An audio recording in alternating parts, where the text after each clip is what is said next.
Welcome back, YouTubers, to another WWE vlog in HD with me, Daniel Parker, and this guy sitting next to me here.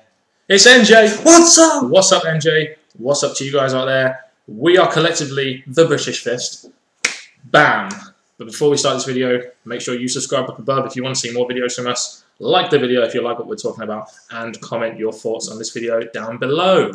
And make sure you contact us on the links below. Nice one. Right, so what we're going to be talking about today is, after we've just watched Smackdown and with Edge's retirement, where we're going to basically try and answer the question, where does Smackdown go now Edge has left?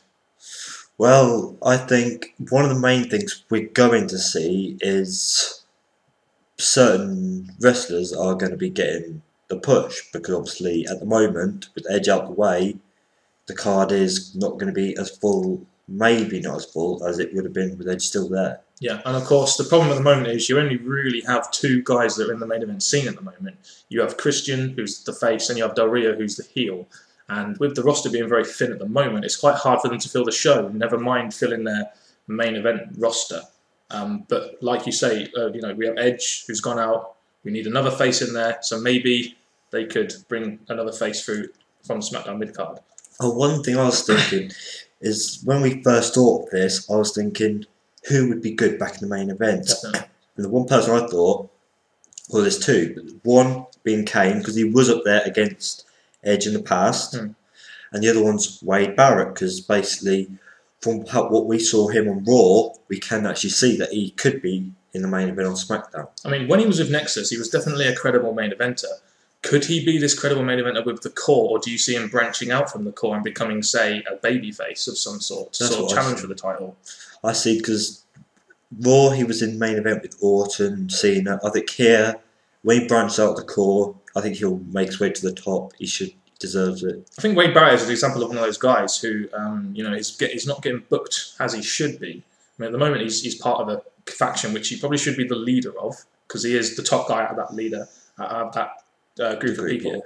And to me, you know, you could push guys like Wade, who would be a great main eventer, and Kane as well. There are also other guys out there like Drew McIntyre, maybe even a Rey Mysterio or a Cody Rhodes that could be pushed, that aren't in the main events in the moment, but could be pushed to get up there. With Drew, definitely, I think he should go back as the chosen one and make his way back up to the top of SmackDown. Ray, he's one of favourite mine when he got to the top. I just thought, no, little guy beating all these guys, not right. And the other one you said was Cody Rhodes. Cody. At the moment, I don't think he's there, basically because the SmackDown, shall I say, are not giving him the right wins and the right pushes at the minute like they were when he beat Ray at WrestleMania. I mean, we've got some examples of guys here that are from the mid card, but you don't really see any of these guys being like a face of SmackDown. One of the guys who is out injured at the moment, The Undertaker, is one of the guys that could be the face of SmackDown, even though his role in WWE has now been limited because of his, you know, age and because, you know, his capacity to wrestle now. Yeah, the Taker, I've said this before, he's gradually becoming less and less one of my favourites, basically just because of how much time he spends out of the WWE than in. And plus, when he comes back, we know he's going to be here for a short while and have another disappearance or injury. So I think, to be honest, him being top of SmackDown is not a full-time thing, which is not fair on the other wrestlers.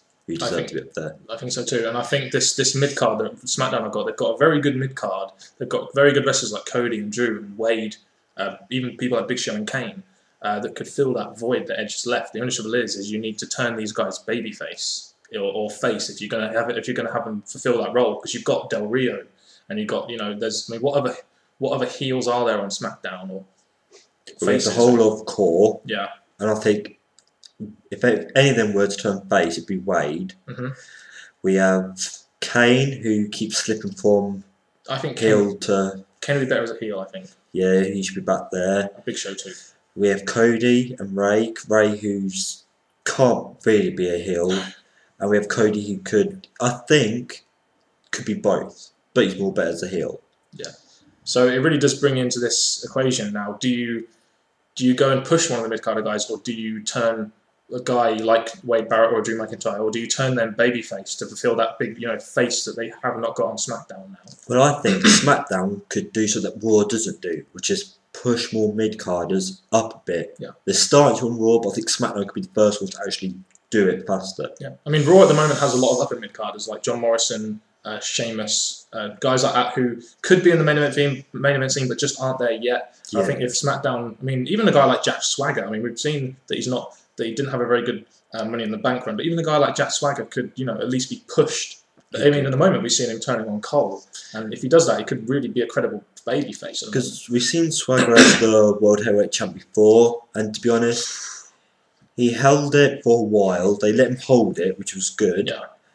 So I think, to be honest, if they keep going on with this push, he could come up to where Edge was. Yeah, I mean, there's a lot of wrestlers that fulfill the role. It's just finding that right one, and for me, Wade Barrett would definitely be the right person to. Of course, because he basically deserves it from his bad time on Raw to maybe more positive on SmackDown. Yeah, because at the moment you can't just have Christian and Del Rio feud. There has to be some other guys you can introduce into the equation, so there's some sort of change in the storylines. You can't just go with one storyline. Well, I will say they slipped up on SmackDown when they made Christian win, when they could have either had Cody, Ray, they could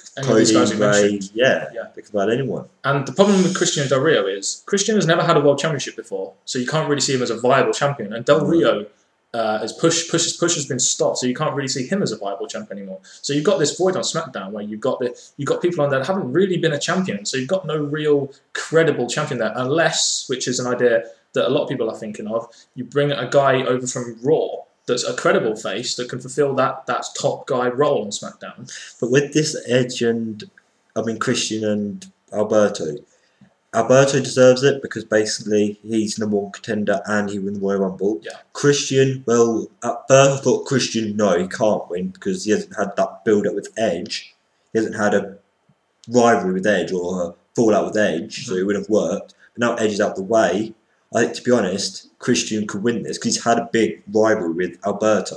Yeah. So Christian could be up there. And of course, in my opinion, with Edge retiring, they could very easily give the title to Christian. Yeah. In the same way, they could also give it to Alberto Del Rio because I think they originally planned on having it win at WrestleMania, but because, like you've been saying a lot in the videos, they wanted to give Edge his WrestleMania moment. Yeah, this last one.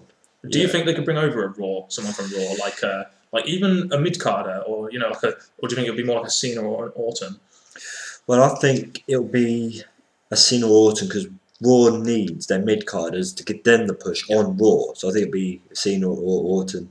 I think the way we see it is like if there's a Cena on Raw and say an Orton on SmackDown, you've got two guys there that can be the top guys of their company. Kind of like when you had Cena and Batista, you had them two. Them two were the faces of Raw and SmackDown. Alternatively. And for me, that could work, but you've got SmackDown that's a lesser show now that doesn't really showcase as much as Raw. So the problem is you're devaluing one of your wrestlers, even though he's going to be at the top. It's not really on a credible show. That's the problem. Yeah, like with next week, no Edge. What are they going to do? What are they going to start showing? Who are they going to start pushing? That's what's got on my mind. I was thinking about this earlier. Edge is not going to be there next week, so they've got to do something to replace Edge. I mean, they're struggling to fill the card as it is. I mean, we've seen on SmackDown, even with Edge there, they have to do a lot of filler stuff in there, a lot of Raw footage, and a lot of promos and stuff. And they don't really have many superstars there that can have credible rivalries and matches at the moment. It seems. That brings us on to another topic related to this: is the draft. Basically, this is their perfect chance to help SmackDown superstar wrestlers and fillers. Yeah. The problem is though the draft won't be till June, which comes at a bad time because usually the draft is at this time, and it would have been a perfect time to say draft someone to a SmackDown. But they could very easily transfer people from Raw to SmackDown in like a rivalry-ending match or something. Loser goes to SmackDown, that kind of thing. They could do if that. They wanted to. But in your overall opinion, what do you think SmackDown? What do you think WWE will do with SmackDown? Like, do you think they will bring through a mid-carder, or do you think they will bring over a Raw guy? What do you think? Out of both of them, I would say they're mid-carders. We're going to see a lot of them getting the push now. Yeah. Because bringing a Raw wrestler, it could work, but I don't think it's the right time to. I think in the short term, a top Raw guy could be a good solution. The only trouble is in the long term, you're then devouring your mid card of being pushed. And I think SmackDown does have a lot of talent in their mid card to be pushed to the main event level. If you agree with me there. Yeah, and they do have a lot of mid card that deserve the push, which would be great because that will make more exciting main event for SmackDown. But we also said the releases. If that does go ahead, SmackDown could suffer, which is going to be a problem. But maybe with Edge gone, they might want to keep some extra and lower the amount of releases. I think the main issue here for me personally is that you've got these guys like Cody and Drew, and they've not really been pushed properly to a point where you can just put them into the frame. You know, on Raw you had a Wade Barrett, an Orton, a Miz, a Cena, 4 guys who you could associate with the main event, even a Sheamus or a John Morrison. Yeah. But on here you've got, you know, the examples: Cody, Drew, Wade, Ray, Big Show, and Kane. The only one I can really see is Wade, and they've not even really pushed him to a point where we can get in the main event. Well, I'm going to repeat what I said earlier. Kane, he should not have gone down. He was the champion facing Edge.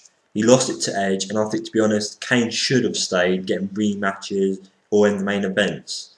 But they lost out. Big Show, he should turn heel, stay in the main event because he was facing Edge in the past. So, to be honest, some of these wrestlers have been in the main event. They got knocked down, which was a bad result for SmackDown. I think, as much as that is a good idea, I think the main problem is you're going to need more faces, and this means you're going to have to probably turn some people babyface. Because there's going to be a lot of heels but not very many faces, which is going to affect the way these rivalries are done in sort of SmackDown. I think that's the one issue there with that, where they can bring a face over and Raw to SmackDown if they wanted to. Well, to be honest, they've done it badly by turning Kane babyface. They've turned Big Show. They've done that. So I think, to be honest, the best way around this, instead of turning anyone else from heel to face, heel to babyface, they should just get someone at Raw. Instead of changing, because that would be a bad move. Okay, so overall, what would you say? How is SmackDown? How is it going to be affected? Do you think it's just SmackDown's going to get worse, or do you think this would be a great opportunity for people to actually be pushed through? Yeah, without Edge, to be honest, I think SmackDown are going to start doing what Raw's slowly started doing, which is give other wrestlers a push. Yeah. With Edge out the way. Yeah. And do you think Undertaker really does need to start appearing on SmackDown a little bit more? My prediction was he should be finished at that WrestleMania, but to be honest, now I think he should just rest up and have a few appearances just like he normally has. Okay, so this retirement of Edge really has left a big gap. I think that's one gap at the moment the WWE needs to address in the short term, and addressing it in the long term might take a lot more work, but it could be a lot more valuable when you get a lot of main eventers there, kind of like Raw have at the moment. True. So, do you have anything else you want to add to this?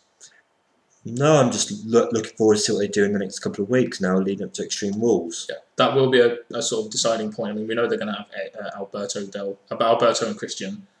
So I guess that's one thing they've kind of got nailed now.